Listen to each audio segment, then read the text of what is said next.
I think this is going to be interesting because, I mean, obviously power prices are kind of like the real pressure point on the government, on any government, but this government in particular at this moment in history because of the way power prices have been going. But the government finds itself in a situation where it's now taken action which it says will arrest the rise in prices. That's quite different from making prices go down. Now, households are under a lot of pressure at the moment.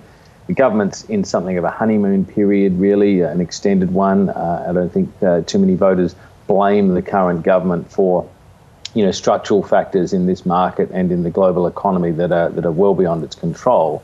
But people will want answers, and people are under particularly a great deal of pressure, and some industries are under a great deal of pressure because of energy prices. So the government's taken action which it says will arrest that rise. That's different, as I say, from giving direct relief. I mean, it can't give direct relief because of the inflationary pressure of that and the cost, I suppose. But will it solve the political problem for the government? That remains to be seen. I guess, as it moves into next year, particularly as we get to winter of next year, if prices are still going up or are still very high, then the government will feel some of that pain. Yes, given that's the case, as you say, that power bills won't necessarily be going down, they just may not rise as much as they would have. Do you expect there to be a big attack on that front from the opposition next year?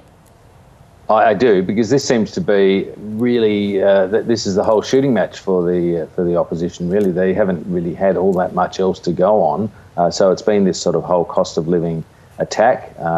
Peter Dutton is he carries a message very efficiently, and he's been prosecuting that argument as strongly as he can.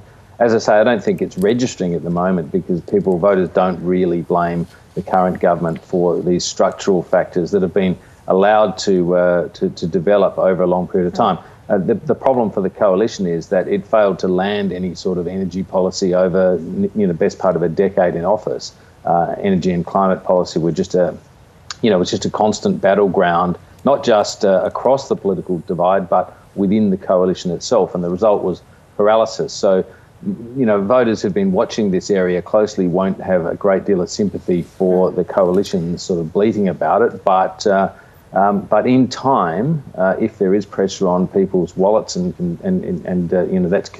that's increasing, then there will be some political dividend for the coalition, and that's what they're really focusing on. I mean, it worked for Tony Abbott when we think about going way back into the sort of Rudd-Gillard period, particularly the Gillard period.